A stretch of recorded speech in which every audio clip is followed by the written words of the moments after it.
There's a clear parallel between our irrational behaviors as consumers with an array of irrational behaviors we see in nature. Let's take the example of the male elk. In an effort to signal out his superior gene to females passing by, the male elk must grow huge antlers made of bone, weighing 40 pounds in only 3 months. How inconvenient and irrational.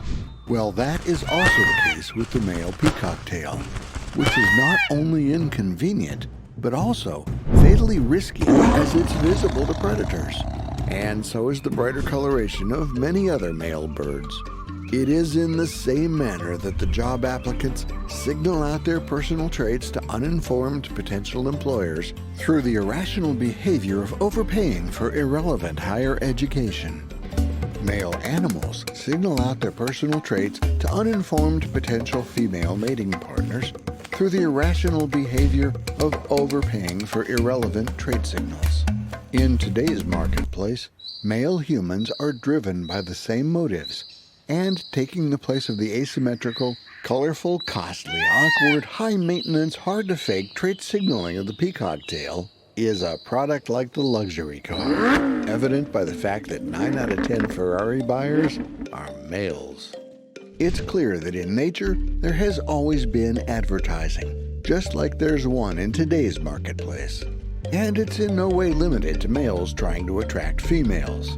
There are also plenty of other examples like that of the rattlesnake, which signals out its viciousness to potential predators through the irrationally blown out of proportion noise of its rattle. In fact, flowers are yet another form of advertising. Many plants reproduce through a process called pollination, in which they must attract animals to carry pollen between flowers. Accordingly, flowers' beautiful colors are just their way of signaling to pollinators that they have the best nutrition. You see, for us as consumers, when S1 takes over our thinking process, we allow for our intuition and instincts to take over for our decision-making. Such intuition has been naturally pre-wired into our brain's biological blueprint through thousands of years of evolution. And to understand how evolution affects our behavior, we must look through the science of evolutionary psychology. Just as our evolutionary biology explains how our organic parts have specific functions based on adaptations through the processes of natural selection and sexual selection, evolutionary psychology explains how certain human behaviors were shaped as a result of similar adaptations. Our irrational consumer behavior stems from our intuitive need to signal out certain traits about our individual self to help us either survive and/or reproduce.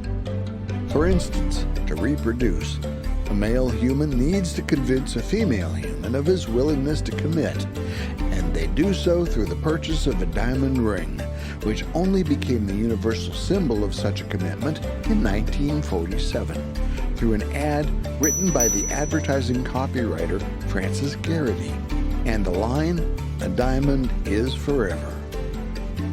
Hence, the irrational behavior of Brits overpaying for luxurious toilet paper, along with that of the Prussians and the Soviets, is not because they were shallow humans.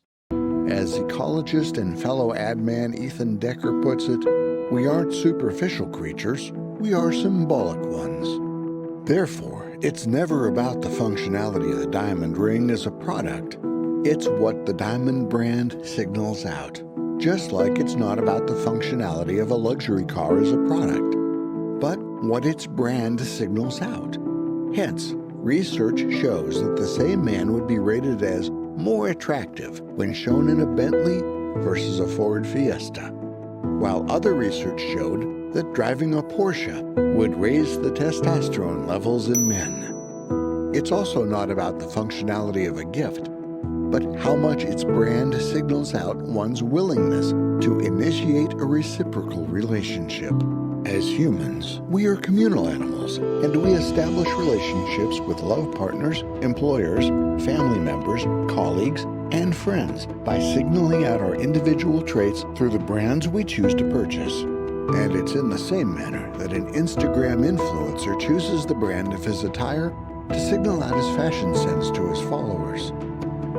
professor like Dr. Noam Chomsky chooses his attire not necessarily based on its utility-maximizing functionality, but for what it signals out about his trustworthiness and probably lack of interest in materialism. The trigger for such irrational behaviors is natural evolution. It is not advertising. As evolutionary psychologist Dr. Gad Saad puts it, had marketers and advertisers been able to socialize the human brain into the irrational decisions it has been making in the marketplace, then we would have had the near infinite ability to socialize consumers into endless new patterns of consumption. Today, as you're grocery shopping, there's an average of 39,500 products at the store. Now, just imagine how stressful it would have been if, just like an econ, you had to elaborate on the functionality of each one. Advertising makes the navigation of such a world more joyful and less stressful. For we are not econs. We are symbolic mothers, siblings, couples, colleagues, friends, and job applicants, constantly trying to survive and reproduce by signaling out our personal traits. And since we are no longer in nature, we need brands and advertising to do so.